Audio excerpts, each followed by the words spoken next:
Estimados irmãos, a liturgia deste domingo nos apresenta a estratégia que Deus tem para se aproximar de nós. Deus tem uma estratégia para se aproximar da humanidade, para se aproximar de nós. E qual é a estratégia que Deus usa para se aproximar de nós? A mesma que Ele usou sempre. Qual é a estratégia que Deus sempre usou para se aproximar de nós? Deus chama pessoas frágeis, simples, normais, e envia-as para dar testemunho da sua proposta de salvação. E na fragilidade então daqueles que Ele envia, Ele revela a sua força. É na fragilidade, na normalidade do cotidiano da vida, que Deus então revela a irresistível força de Deus, a sua irresistível força. Se nós olharmos para as leituras de hoje, todas elas estão nessa ideia. Vejamos, por exemplo, a primeira leitura. Deus, que outrora falou ao povo de Israel, e este povo que se fechou à voz de Deus, um povo de cabeça dura, um povo de coração de pedra, que não foi capaz de perceber a revelação de Deus outrora, e então Deus chama um homem chamado Ezequiel. Ezequiel é chamado por Deus e constituído profeta, e é chamado então a anunciar, a falar aos homens em nome de Deus, porque essa era a missão do profeta. Portanto, vejam, a vocação profética de Ezequiel é apresentada como uma iniciativa de Deus. É Deus quem chama Ezequiel, diz a primeira leitura de hoje, filho de homem. O que quer dizer essa expressão, filho de homem? Um homem qualquer, um homem normal, com seus limites, com suas fragilidades. Como Deus chamou um dia um jovem chamado Leandro, como Deus pode chamar hoje um jovem chamado Renan, e tantos outros, José, Maria. Deus pode chamar alguém e dizer: olha, vai lá naquele lugar e fala em meu nome. E diz àquele povo que eles são um povo de cabeça dura, um povo de coração de pedra, que eles se fecharam à voz de Deus, mas hoje eu vos envio como meu mensageiro, para que esse povo se converta. E foi isso que Deus fez. Deus chamou lá um rapaz chamado Ezequiel. Nada de extraordinário, nada de anormal, nada de espetacular, muito pelo contrário. Um homem, um filho de homem, um homem normal, um homem qualquer. Mas Deus então dá a sua força. Deus lhe dá a força para ser no meio daquele povo sofredor, o mensageiro da salvação, o mensageiro da palavra de Deus.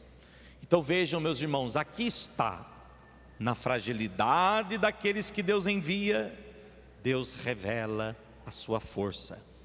Deus revelou a sua força na fragilidade de Ezequiel. Como pode um homem qualquer falar em nome do próprio Deus? É exatamente isso que Deus fez, é exatamente isso que Deus faz. E aonde está então o diferencial? Aonde está então a novidade? Aonde está, na verdade, a eficácia da ação de Deus? Porque Deus manifesta a sua força na fragilidade do homem, mas a eficácia da mensagem está na acolhida. A eficácia da mensagem da salvação, ela se dá em detrimento da acolhida, daqueles que ouvem. Se o povo não se converte, não há como Deus transformá-los. Se o povo não se converte, Deus, a força de Deus se manifesta, mas não produz os seus efeitos. Por isso que foi necessário que aquele povo abrisse a cabeça, abrisse o coração. Povo de cabeça dura, povo de coração de pedra. O que significa isso? Um povo que precisava se converter. Meus irmãos, a conversão mais difícil é essa, a mudança da mentalidade, mudar a cabeça, mudar o coração. Essa é a conversão mais difícil, pois é as nossas convicções, nossas razões, nossas certezas, nossas falsas certezas que nos impedem muitas vezes de crescer na vida, de se desenvolver na vida. É exatamente a nossa cabeça que impede a gente de alcançar o bem, de alcançar a salvação. É o nosso coração que se deixa muitas vezes levar pelas paixões desordenadas. A própria palavra diz que nos tira da ordem, que nos coloca em desordem. Por isso, quando a gente segue os impulsos do coração, tomamos decisões erradas, sentimos e agimos, não pensamos, sentimos, deveríamos pensar e agir, porque aí está a diferença do homem e do animal. O animal sente e age, né? E ele não vê as consequências, porque ele não pensa. O homem não, o homem sente, pensa e age.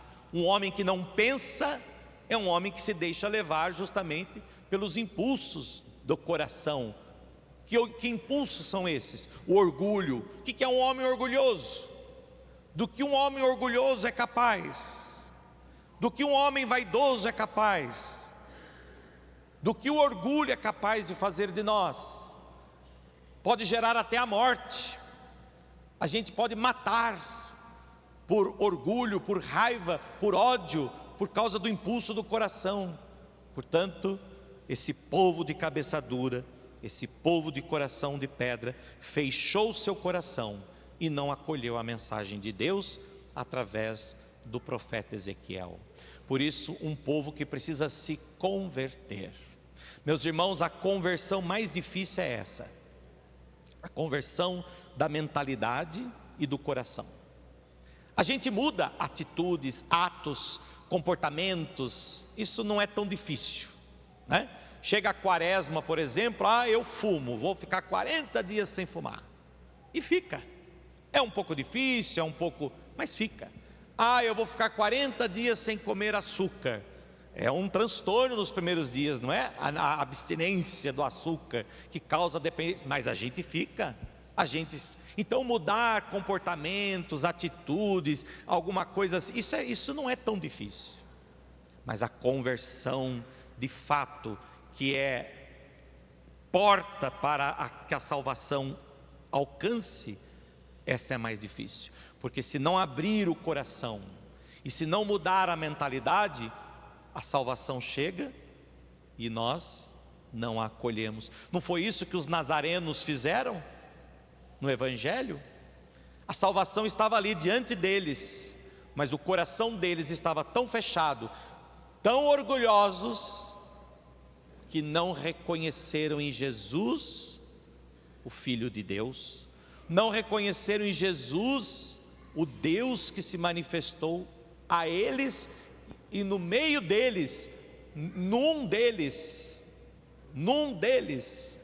conterrâneo deles, o orgulho os impediu. Quem é este?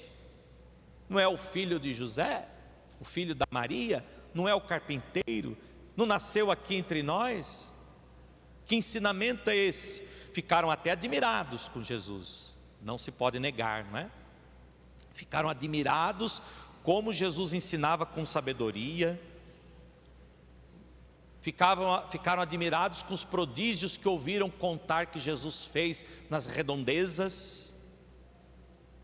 Mas quando Jesus se pôs ali no meio deles, o orgulho deles foi maior. Olha o coração, né? Olha a cabeça dura, a mentalidade, né?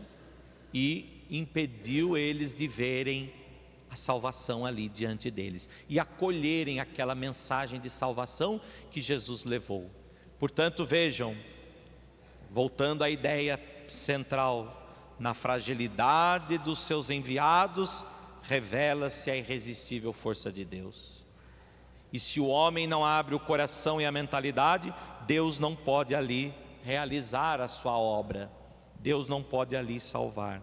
Por isso, São Paulo, na segunda leitura de hoje, também assegura aos cristãos de Corinto que Deus atua e manifesta o seu poder no mundo através de instrumentos débeis, finitos, limitados. Vejam só que bonita a segunda leitura de hoje. Paulo diz aos irmãos dele, da comunidade: olha, eu também tenho um espinho na minha carne, eu não sou perfeito, eu tenho um pecado. Eu já recorri a Deus por 3 vezes, insistindo que Ele me livrasse desse espinho na minha carne, mas a única coisa que eu ouvi de Deus, nas 3 vezes que eu insisti para que Ele me libertasse desse pecado, a única coisa que eu ouvi de Deus foi: basta-te a minha graça. Meus irmãos, basta a graça de Deus e a transformação acontece. Mas por que então ainda existia um espinho na carne de Paulo? Porque necessitava ainda mudar a mentalidade, necessitava ainda abrir o coração, necessitava ordenar o coração para Deus. Portanto, basta-te a minha graça, vivendo na condição de finitude, na condição vulnerável, na debilidade, Deus manifesta a sua força, a sua graça. Basta-te a minha graça.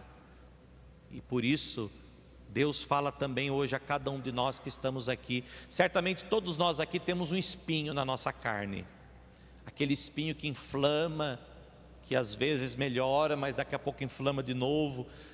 Todos nós certamente temos algo que nós precisamos libertar, que nós precisamos mudar.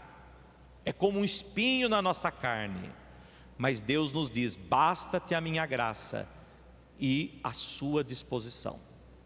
Basta-te a minha graça e a sua disposição, para que a graça entre, para que a graça aconteça. Se nos apegamos ao orgulho do coração, à paixão do coração, se nos apegamos às nossas convicções, às nossas certezas, à nossa mentalidade, não procurando mudar, não procurando renovar, não procurando se transformar, por mais que a graça de Deus seja suficiente, ainda assim a transformação não acontecerá. Por isso, peçamos ao Senhor a graça de sermos transformados por Ele. Peçamos ao Senhor a graça de perceber a ação de Deus nas coisas mais cotidianas da vida, porque é ali que está a nossa transformação, a transformação da nossa mentalidade, do nosso coração para as coisas que são de Deus. Por isso, o Evangelho de hoje nos mostra, através daqueles conterrâneos de Jesus, o que pode acontecer quando a gente não entende a estratégia de Deus. Eles não entenderam a estratégia de Deus, eles não entenderam que Deus se manifesta no homem, que Deus se fez carne, que Deus se fez homem, em tudo igual a nós, menos no pecado, que Deus tem um rosto humano, que é o rosto humano de Jesus de Nazaré. Não compreenderam a estratégia de Deus. Nós também podemos não compreender, nós também podemos esperar esse Deus espetacular, que desce do céu, das nuvens, com luzes, com coisas extraordinárias, e na verdade não. Deus fala conosco através da fragilidade dos homens. Deus fala conosco através de um homem frágil como eu, um sacerdote, consagrado por Deus, ungido por Deus, enviado por Deus, mas um homem qualquer, um homem normal, um homem como vocês. Deus fala a nós através de uma palavra, Deus fala a nós através do próximo. Não é de forma espetacular, não. Eles esperavam esse Deus, esse Messias, e o Messias estava ali diante dos olhos deles e eles não viram. Por isso, meus irmãos, o grande ensinamento do Evangelho também é esse: cuidado, cuidado para que Deus não passe ao nosso lado e a gente não o perceba.